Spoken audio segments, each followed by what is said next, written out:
Friends, हमारे YouTube channel take solution में आपका स्वागत है। जी हाँ फ्रेंड्स, आज के सेशन में डिस्कशन करेंगे। एक बहुत ही महत्वपूर्ण जजमेंट आया है। कर्नाटका हाई कोर्ट का जजमेंट है। विप्रो इंडिया लिमिटेड के केस में जजमेंट आया है। तो ये जजमेंट में क्या बोला है इन्होंने? इस जजमेंट में बोला है, आपको पता होगा कि एक सर्कुलर आया था, सर्कुलर नंबर 183, जो 27 दिसंबर 2022 को आया था। इस सर्कुलर में बताया गया था कि 17, 18 और 18, 19 में जो आईटीसी का डिफरेंस है, जो आपने 3G के अंदर आईटीसी क्लेम किया है और आपके जीएसटीआर 2A में आईटीसी जो रिफ्लेक्ट होके आ रहा है, इन दोनों में डिफरेंसेज होता है। तो हम आईटीसी रिवर्स नहीं करवाएंगे, लेकिन आपका कुछ कंडीशंस था कि आपको उस कंडीशंस को फुलफ़िल करना पड़ेगा। तो वो कंडीशंस अगर फुलफ़िल कर देते हैं तो आपको आईटीसी रिवर्स नहीं करना पड़ेगा।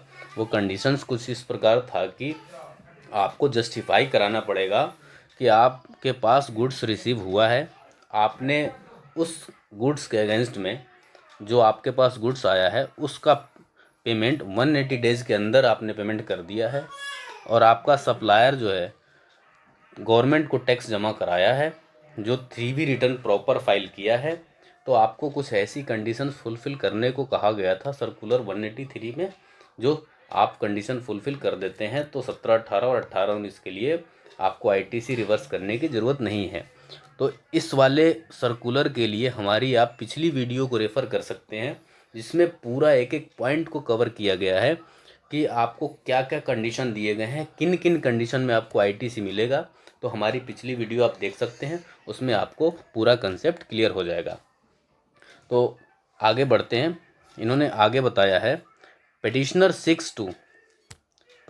seeking direction to revenue to allow direction of form GSTR1 uploaded between 1718 and 1819 with respect to certain invoices upload to the recipient so as to take enable recipient claim input tax credit notwithstanding time limit prescribed in section 16 subsection 4। कि section 16 subsection 4 में चाहे time limit कुछ भी दिया गया हो, आप जो है इस सर्कुलर का बेनिफिट रिसिपिएंट को दो, टैक्स पेयर को दो, अकॉर्डिंगली जो आपने फाइनेंशियल ईयर 17, 18 और 18, 19 के लिए जो बेनिफिट दिया है। तो डायरेक्टली हम ऑर्डर पे चलते हैं, जो इन्होंने ऑर्डर इशू किया है। तो इन्होंने ऑर्डर में क्या बोला है?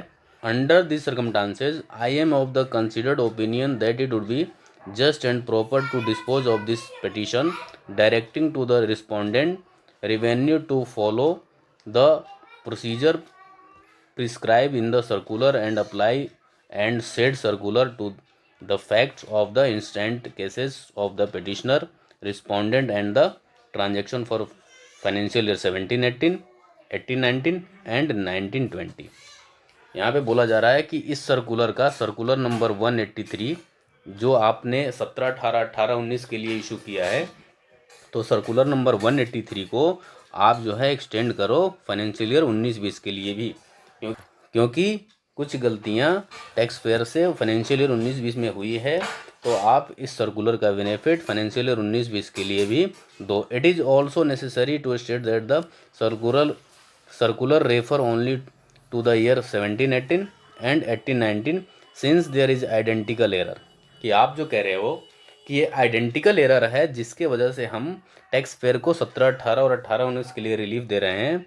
तो आपको 17, 18, 18, 19 के लिए भी जो रिलीफ दे रहे हैं वो फाइनेंशियल ईयर 19-20 के लिए भी आप रिलीफ दो।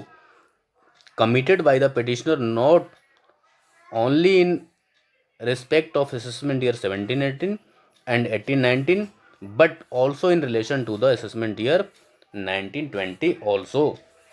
कि आप जो है फाइनेंशियल ईयर 1920 के लिए भी आप ये रिलीफ दो। I am of the view that adopting a justice oriented approach to the petitioner would be entitled to the benefit of the circular of the year financial year 1819, 1920 also। कि जो है आप जो है फाइनेंशियल ईयर 1920 के लिए भी ये वाला सर्कुलर का बेनिफिट दो टैक्स पेयर को। तो इन्होंने ऑर्डर पास किया है। ऑर्डर में क्या बोला है? ऑर्डर में बोला है इन्होंने, petition is hereby dispose of directing to the respondent. मतलब यहाँ बोला जा रहा है रिस्पोंडेंट का मतलब टैक्स ऑफिसर को, डिपार्टमेंट को बोला जा रहा है क्या बोला जा रहा है, to take necessary step in relation to the petitioner and respondent for the assessment year 1718, 1819 and 1920 in terms of the circular number bearing number 183 जो इशू किया गया था 27 दिसंबर 2022 को, कि आप जो है अकॉर्डिंगली सर्कुलर नंबर 183 के अकॉर्डिंग आप फाइनेंशियल ईयर 19-20 के लिए भी ए रिलीफ दो टैक्स पेयर को। तो आशा करता हूँ कि ये वीडियो अच्छी लगी होगी, तो आप हमारी वीडियो को लाइक और सब्सक्राइब जरूर कर देना ताकि हमारी आने वाली नेक्स्ट वीडियो आपके पास तक सबसे पहले पहुँच जाए। Thank you so much watching for this video.